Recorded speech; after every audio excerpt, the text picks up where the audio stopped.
tonight we get a opportunity to participate in what is called a salon. I became interested in salons when I lived in Washington, D.C. It was a wonderful way for me to learn about collecting, meet artists, get a deeper understanding of what artists do. It's not just about putting some paint on something, because that's not what that's about right there. It's so much more. Nathaniel Donnett, once I knew that Giselle had purchased his work, the first thing I did was I Googled him, somehow got his phone number, called him up. My name is Marion Sherrod, and I hear that you, Nathaniel Donnett, can I come see your studio? And he and his lovely wife said yes. He is a pleasure. You're going to enjoy this conversation this evening. Thank you again for coming, and now just enjoy.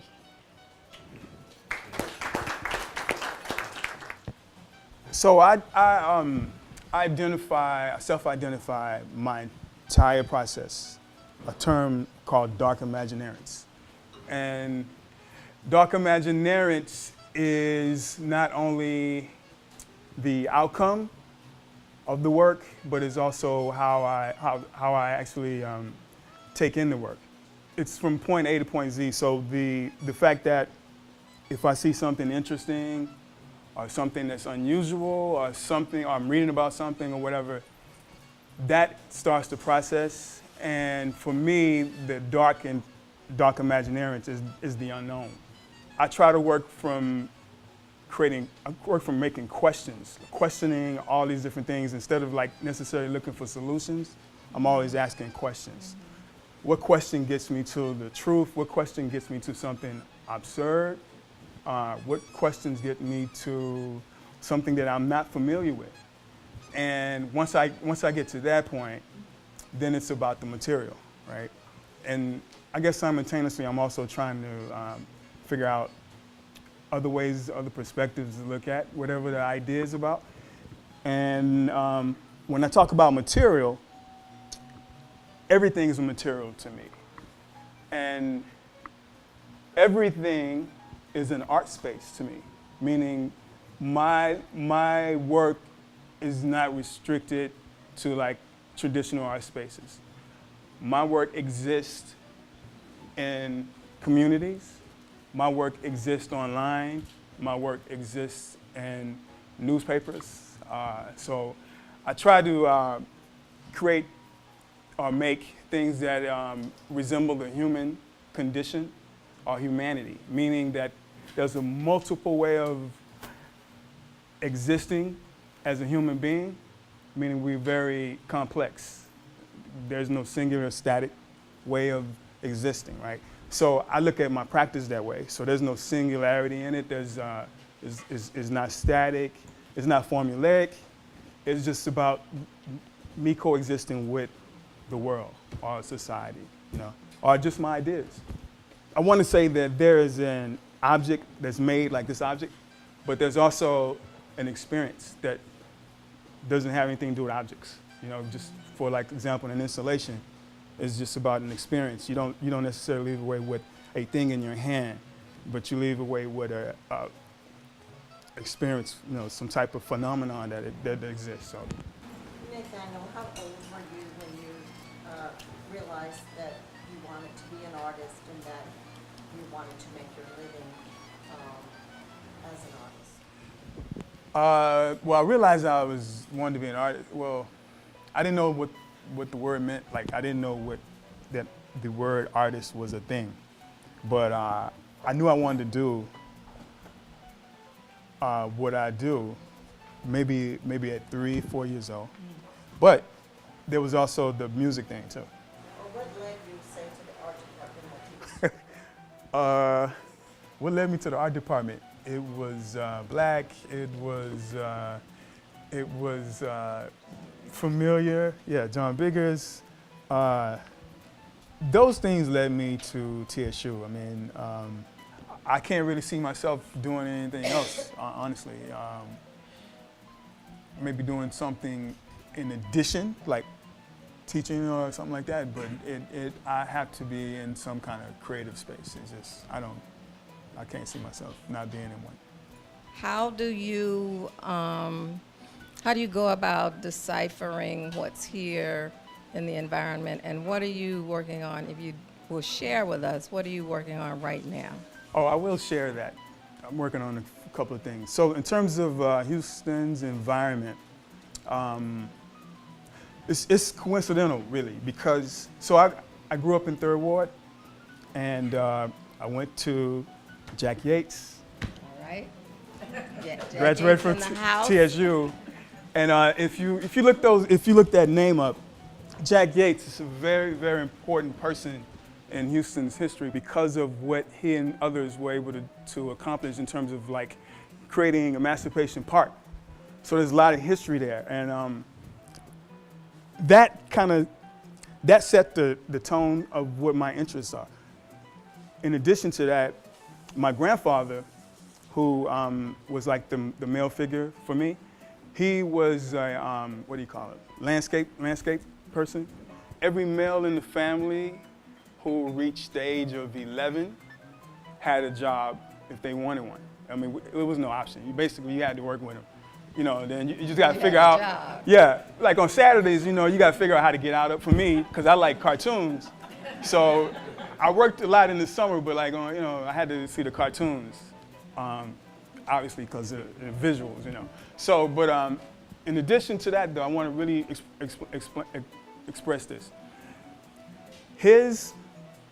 What he did was he not only, you know, created opportunity for himself and the family, he also employed, this is important, he employed many of the men who were considered unemployable in that community. So this is very important to understand what I'm saying because it'll bring you right back what my practice is. It drives you back to aesthetics, and I'll tell you why. And it also brings you to community engagement, space, you know, what's important, how to give back, right? And also, which I haven't figured this out, but in terms of economics, he was able to do it. Thank you for buying the piece, because this is how I get, you know, I make my money or whatever. So the aesthetic part is the landscape, cutting the grass, mowing the grass, having a particular type of look, right? It's patterns, all kinds of things, you know, smells, all those kind of things. There's a way that you do it. Community in terms of helping those men, and those men were able to help other people, also family. So now you're thinking about like a type of proto-social practice. So all those things is what kind of helped shape a little bit of what I do. I don't want to get too long-winded. That's important but, because I think you're talking about the history of Third Ward and Yeah. so many black communities at times. And the imagination and the creative part of it. Right, Just absolutely. creating this space that So it did wasn't you for work you. at times? Oh, I worked all the time. I mean, you know, $20 for, you know, you in middle school, you got $20, you know, you That's some money, you right? got it, you know. And the thing is that, you know, I worked for it. As an artist or dark Imagineers practitioner, I operate inside the white cube, like your art spaces, museums, galleries, etc. But I also operate outside of it simultaneously. And for me, David Hammonds was, you know, he used the art system or art market, if you want to say, to his advantage. And he was able to bring all of the things that exist outside and still work with that, all of those materials and ideas outside, but he's able to bring it inside the gallery space. Mm-hmm. And he was initially rejected when he was younger, but later on in life, you know, people came around. And he was very centered around blackness, which doesn't mean anti-whiteness, but it means like blackness, which goes back to like my grandfather and like how I see my community, you know, and how I want to use and work with that idea as a material, the idea of black experience. If black experience was a thing, that would be the thing that I would center the work around. When you're working, do you listen to music? I do. I could listen to I listen to jazz a lot, but I also listen to rap, and I also listen to like soul music, like Sam Cooke. So like, for example, I could say, okay, so I talk about this. So like the application of those paper bags, I'm listening to like hip hop, something hard, right? But when it's time for me to have a little more sensitivity and develop like a relationship to the work so that the work gets close to something that feels beautiful, then it's something else. I'm listening to something else, you know. See, certain times I can't listen to words because words interrupt my thinking, and I'm always looking and listening to stuff just in general. And so I could be doing something, and like I was listening to Jack Whitten yesterday, right? But I was just doing some basic stuff. So someone would say, well, you know, if you are if your work if you're trying to create this, then you need to carve into this, and this idea is relevant to this thing. And I'm like, oh, and I didn't stop. You know, I'm like, oh, that's interesting. So now I want to have a conversation with that conversation, and then it gets into the work, and I'm not necessarily, I may not necessarily want that in that work, and then I got to go back to my notes, and you know, it's all crazy, but that's it. Everything has a market. We're in a capitalist country, so you know, it's that thing. But the market tends to have certain tastes, and they also are taste makers. And those taste makers and those with taste can direct those who are not willing to kind of respond in a direction that leaves you from, I think, what's important about art.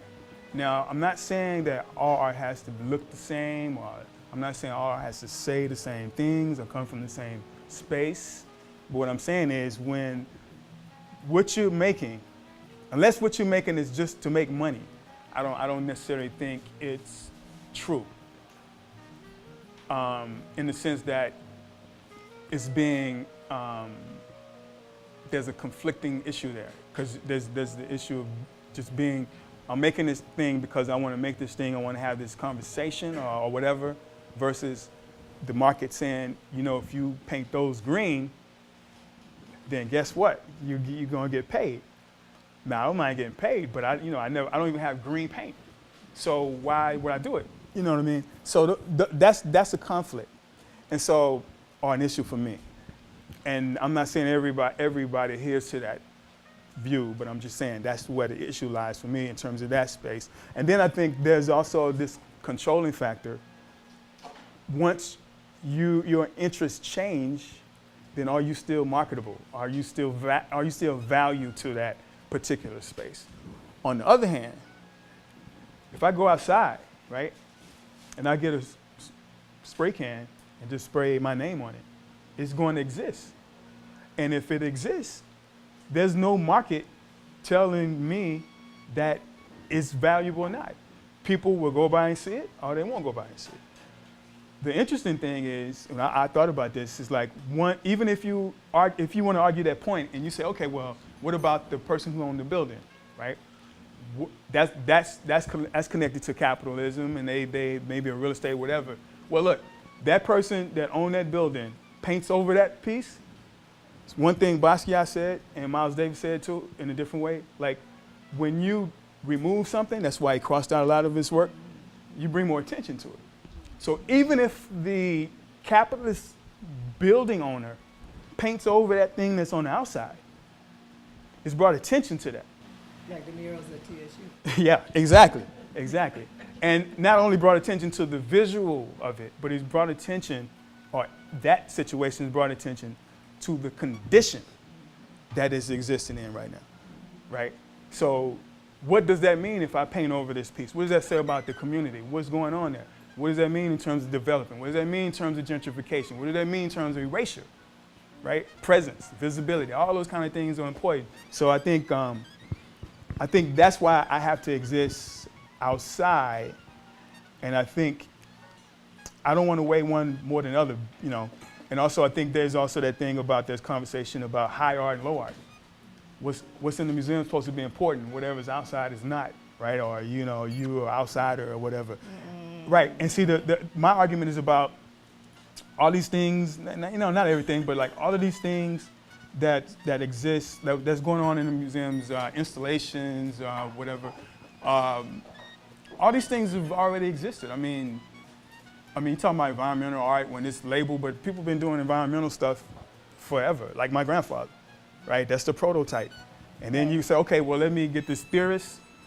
He's going to write this theory down, or this artist or whatever, and they're going to validate it. It's going to get stamped by the museum. Now it's important. No, it don't work like that. It's already existed. So that's why I think existing outside is also a way to respond to what's inside as a counter conversation. You know what I mean? I do. Yeah, so. I do. I want to talk about All this right. piece, and I've got to stand up. You can sit down. I thought you was going to say, I got to go. No. I want to look at She it. does. Wow. Okay. So, what's the title again? All right, so the title is Scotoma. Scotoma. Scotoma. Yeah, and scotoma is, well, the way I spelled it is SCATMAH. Like scat, right? But scotoma, the correct way is SCOTOMOH. And it's basically like, it's a indication, can become a disease. It's an indication that you have some kind of disease, and your eye develops a blind spot. So it's like either a black spot, or it's like light refractions, within your eye, within your vision. So the idea came from, the idea of the title came from looking at the the rearview mirror on the car where it said things are closer than whatever that is. So I was looking at that, and because that inspired this whole thing. Like, well, I'm not going to say that. That inspired the title, and to think about that, because the question is, what is it that I'm not seeing? What exactly, how close exactly is it? So remember I told you earlier that things that I make are based off of questions, right? So that was the leading question. So it was seeing that little message on Right.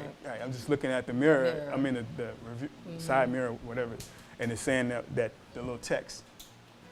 And you'll see how it developed when So you're talking about Yeah. laying down the paper bags, and you were listening to rap while you were doing that. Yeah. So So what'd you begin with? okay, so like the paper bags come from the paper bag test, colorism, and yeah. You, Yeah, can you- I'm going to go. Okay. So, All right. so basically, throughout America's history, there was this identifier or caste system created within the black community based off of skin tone. And the lighter or closer to white gave you more access, or at least more respect, than if you were darker, right? And so there was this thing, so like if you were lighter, the saying that says if you're lighter than the paper, if you're light, you're all right. If you're too black, get back. So if you were lighter than the paper bag, you were able to have that access. And if you were darker, then you didn't. So what I did research, well, how I came about it, I'm gonna try to shorten it. How I came about, because I could just talk about paper bags all day. So how I came about it, I was doing a installation at Row House, but it was like I was using clear plastic bags for another kind of idea. I went to a coffee shop or something on Alameda, and this was like 2009 or something. I heard this young lady sitting next to me talking about light skin and dark skin. Like that conversation still happening, and I'm thinking, that's not a thing now, right? And then a guy came. I don't even remember. You remember this? A guy came. He wasn't dating her, but he was her friend, right? And he had naturally curly hair. And so she said, if my kid had curly hair like yours, I wouldn't be having these problems. And again, like if you hear me, everything I'm around is part of something, some kind of way. So I was like, bam, that's it, So I finished the installation thing, but then I started doing research on these paper bags. So what I found was it's not the only caste system. There's caste system in South America, India, Asia, what is it? Japan, and even in Australia, even in like South Africa, there was this interest in skin lightening cream. And so that started the whole paper bag series, and everything from that kind of riffs off that. So the statement is basically concerned with ideas of beauty, you know, what's beautiful, what's not, based on how you look. So that's the foundation. That's the from foundation, there you yeah. went to what? So from there, well, you see the colored in white. Those are water fountains, and that photograph I got it from offline, right? But the photographer name is Danny Lyon, and he took all of these photographs during the civil rights era, and I thought that definitely connected with the paper bag conversation. And then I had these silhouettes. Well, these are all I did. So I mean, you know, I'm just telling you how I'm just kind of deconstructing it for you. So like these silhouettes two of them were from deals with perception.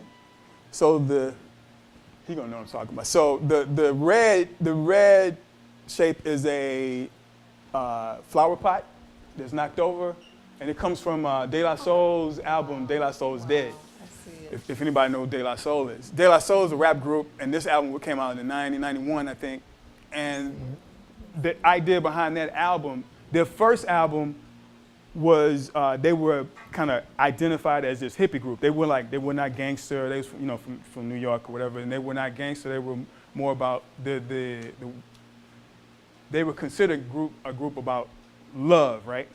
But they wanted to change that perception because that was becoming like this kind of, you know how you get kind of typecast? So they didn't want to do that. So they was always rebelling against like being typecast. It was really smart group. So that is like thinking about perception, how you change perception about yourself, right? So then this is a silhouette of Al Jolson, who did the Mammy, blackface. And so I was looking at how people viewed him, right? So people are insulted by the blackface. But then there are some people who think, well, they found out that he was actually helping a lot of black entertainers, right? So there's this kind of dichotomy, like, well, which is it? So there's this perception of a subject, of a person. So there's an external perception of something, and then De La Soul is like an internal perception of yourself, right? And so the orange umbrella, it don't mean nothing at all. I just saw, like,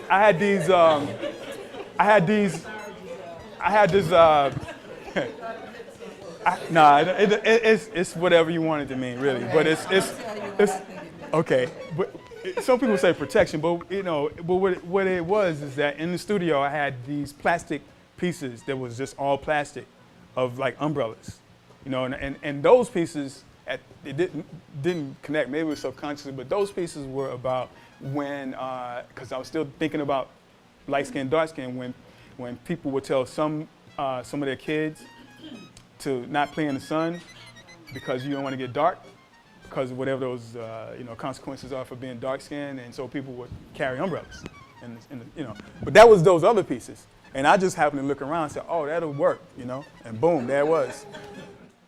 Well, let me talk about the color.